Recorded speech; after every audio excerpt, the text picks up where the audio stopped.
ಹೋದ ಎಪಿಸೋಡಲ್ಲಿ ಗೋಜೋ ಮೇಲೆ ದಾಳಿ ಆಗುತ್ತೆ. ಗೋಜೋ ಬೆಂಕಿಗೆ ಸಿಕ್ಕಾಪಟ್ಟೆ ಹೊಡಿತಾನೆ.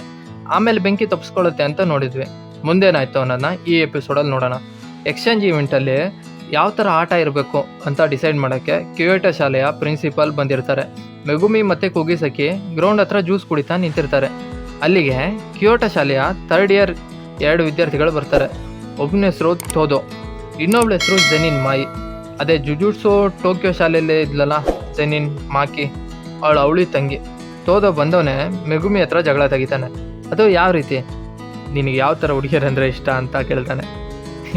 ಅದಕ್ಕೆ ಮೆಗುಮಿ, ಇದೆಲ್ಲ ಯಾವ ಥರ ಪ್ರಶ್ನೆನೋ, ಅಲ್ಲ ಅರ್ಥ ಆಗ್ತಿಲ್ಲ, ಇದೆಲ್ಲ ಯಾವ ಥರ ಪ್ರಶ್ನೆ ಅಂತ ಕೇಳ್ತೀರಾ ಅಂತ ಹೇಳ್ತಾನೆ. ತೋದೋ, ನನಗೆ ಜೆನಿಫರ್ ಲಾರೆನ್ಸ್ ಥರ ಉದ್ದಕ್ಕೆ ದಪ್ಪಕ್ಕೆ ಚೆನ್ನಾಗಿರೋ ಹುಡುಗಿಯರಂದ್ರೆ ಇಷ್ಟ ಅಂತ ಹೇಳ್ತಾನೆ. ಮೆಗುಮಿ, ನನಗೆ ಒಳ್ಳೆ ಬುದ್ಧಿ ಇರೋ ಹುಡುಗಿಯರು ಇಷ್ಟ ಅಂತ ಹೇಳ್ತಾನೆ. ನೀನು ನನ್ನ ಫೀಲಿಂಗ್ನ ಹರ್ಟ್ ಮಾಡಿಬಿಟ್ಟೆ ಅಂತ ಮೆಗುಮಿ ಮೇಲೆ ತೋದೋ ಅಟ್ಯಾಕ್ ಮಾಡ್ತಾನೆ. ಮೆಗುಮಿಗೆ ಹೊಡ್ತಾ ಅಂದ್ರೆ ಹೊಡ್ತಾ ಹುಚ್ಚನಾಗಿ ಹೊಡ್ತಾ ಬೀಳುತ್ತೆ.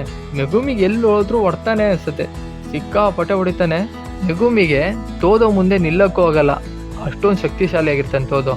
ಈ ಕಡೆ ಕುಗಿಸಕಿನ ಮಾಯಿ ಗನ್ ಪಾಯಿಂಟಲ್ಲಿ ನಿಲ್ಲಿಸಿ ಹೊಡಿತಾ ಇರ್ತಾಳೆ. ಕುಗಿಸಕಿಗೆ ಏನು ಮಾಡಬೇಕು ಅಂತ ಗೊತ್ತಾಗಲ್ಲ. ಆ ಕಡೆ ಮೆಗುಮಿಗೂ ಏನು ಮಾಡಬೇಕು ಅಂತ ಗೊತ್ತಾಗಲ್ಲ. ತೋದೋ ಎಷ್ಟು ಶಕ್ತಿಶಾಲಿ ಅಂದರೆ ಒಬ್ಬನೇ ಒಂದು ಸ್ಪೆಷಲ್ ಗ್ರೇಡ್ ಜಂತುನ 3 ಫಸ್ಟ್ ಗ್ರೇಡ್ ಜಂತುನ ನಾಶ ಮಾಡಿರ್ತಾನೆ. ಅಷ್ಟೊಂದು ಶಕ್ತಿಶಾಲಿ. ಇದನ್ನೆಲ್ಲ ಮೆಗುಮಿ ನೆನೆಸ್ಕೊಳ್ತಾ ಇರ್ತಾನೆ. ಇನ್ನೇನು ಮೆಗುಮಿ ದಾಳಿ ಮಾಡಬೇಕು ಅಷ್ಟೊತ್ತಿಗೆ 2nd ಇಯರ್ ಸ್ಟೂಡೆಂಟ್ಸು ಪಾಂಡಾ ಮತ್ತು ಇನುಮಾಕಿ ಬಂದು ತಡಿತಾರೆ. ಇನುಮಾಕಿಗೆ ಒಂದು ಸ್ಪೆಷಲ್ ಪವರ್ ಇರುತ್ತೆ. ಅವ್ನು ಮಾತಾಡಿ ಏನೇನು ಬೇಕಾದರೂ ತಡಿಬೋದು, ಆ ಥರ ಪವರು. ತೋದೋ ಅಂತೂ ಸರಿ ಇನ್ನೇನು ಎಕ್ಸ್ಚೇಂಜ್ ಈವೆಂಟಲ್ಲಿ ನಿಮ್ಮನ್ನು ನೋಡ್ಕೊತೀನಿ ಅಂತ ಹೋಗ್ತಾನೆ. ಕ್ಯೂಯೇಟೋ ಪ್ರಿನ್ಸಿಪಾಲ್ ಹತ್ರ ಗೋಜೋ ಬರ್ತಾನೆ. ನೆನ್ನೆ ನನ್ನ ಮೇಲೆ ಯಾವುದೋ ಹೆಸರು ಗೊತ್ತಿಲ್ದಿರೋ ಜಂತುಗಳು ದಾಳಿ ಮಾಡಿದ್ವು. ಈಗ ಬರ್ತಾ ಬರ್ತಾ ಶಾಪಗಳ ಶಕ್ತಿ ಜಾಸ್ತಿ ಆಗ್ತಾ ಇದೆ, ಅದನ್ನು ತಡಿಬೇಕು, ಹಾಗೆ ಹೀಗೆ ಅಂತ ತುಂಬ ವಿಷಯಗಳ ಬಗ್ಗೆ ಮಾತಾಡ್ತಾನೆ.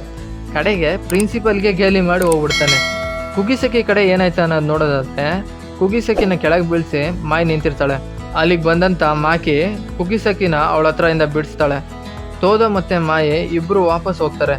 ಮಾಯಿ ಮತ್ತು ಮಾಕಿ ಮಾತಾಡೋದು ನೋಡಿದ್ರೆ ಒಂದು ಗೊತ್ತಾಗತ್ತೆ, ಮಾಕಿಗೆ ಯಾವುದೇ ಥರ ಪವರ್ ಇರೋಲ್ಲ. ಅವಳು ಕನ್ನಡಿ ಇಲ್ಲ ಅಂದರೆ ಅವಳು ಯಾವುದೇ ಥರ ಜಂತುನೂ ಕಾಣೋಕ್ಕಾಗಲ್ಲ, ಅಷ್ಟೊಂದು ವೀಕ್ ಆಗಿರ್ತಾಳೆ. ಆದರೆ ಶಾಪಗ್ರಸ್ತ ಶಕ್ತಿಗಳಿರೋ ಆಧಾರದಿಂದ ಜಂತುಗಳ ವಿರುದ್ಧ ದಾಳಿ ಮಾಡ್ತಾ ಇರ್ತಾಳೆ. ಸ್ವಲ್ಪ ದಿನಗಳಾದಮೇಲೆ ಏನಾಯಿತು ಅಂತ ತೋರಿಸ್ತಾರೆ. ಒಂದು ಥಿಯೇಟ್ರಲ್ಲಿ 3 ಜನ ಹುಡುಗರು ಶಾಪಗ್ರಸ್ತ ಶಕ್ತಿಗೆ ಬಲಿಯಾಗಿರ್ತಾರೆ. ಏನಾಯಿತು ಅಂತ ತಿಳ್ಕೊಳ್ಳೋಕ್ಕೆ ಯುಜಿ ಮತ್ತು ಹೊಸ ಕ್ಯಾರೆಕ್ಟರ್ನ ಇಂಟ್ರೊಡ್ಯೂಸ್ ಮಾಡ್ತಾರೆ. ನನಾಮಿ ಅಂತ ಅವ್ರ ಹೆಸರು. ಅವರಿಬ್ಬರು ಬಂದಿರ್ತಾರೆ. ಹೋದ ಎಪಿಸೋಡ್ ಕೊನೆಯಲ್ಲಿ ತೋರಿಸಿದ್ರಲ್ಲ, ಒಬ್ಬ ವ್ಯಕ್ತಿನ ಮೈಗೆಲ್ಲ ಹೊಲಿಗೆ ಹಾಕ್ಕೊಂಡು ಮನುಷ್ಯನೋ ಅಥವಾ ಜಂತುನೋ ಅನ್ನೋ ರೀತಿಯಲ್ಲಿದ್ದ ಅಂತ, ಅವನೇ ಈ ಥಿಯೇಟ್ರಲ್ಲಿ ನಡೆದಿರೋ ಎಲ್ಲ ವಿಷಯಕ್ಕೂ ಕಾರಣ ಆಗಿರ್ತಾನೆ. ಅವನು ಶಾಪಗ್ರಸ್ತ ಜಂತುನೇ ಅಂತ ಕನ್ಫರ್ಮ್ ಆಗತ್ತೆ. ಈ ಥಿಯೇಟ್ರಲ್ಲಿ ಆಗಿದ್ನೆಲ್ಲ ನೋಡಿದಂಥ ಒಬ್ಬ ಹುಡುಗ ಹೊಲಿಗೆನ ಹಿಂಬಾಲಿಸ್ಕೊಂಡು ಹೋಗ್ತಾನೆ. ಹೊಲಿಗೆ ಅವನನ್ನು ನೋಡ್ತಾನೆ. ಆಮೇಲೆ ಏನಾಗತ್ತೆ ಅನ್ನೋದನ್ನ ಮುಂದಿನ ಎಪಿಸೋಡಲ್ಲಿ ನೋಡೋಣ.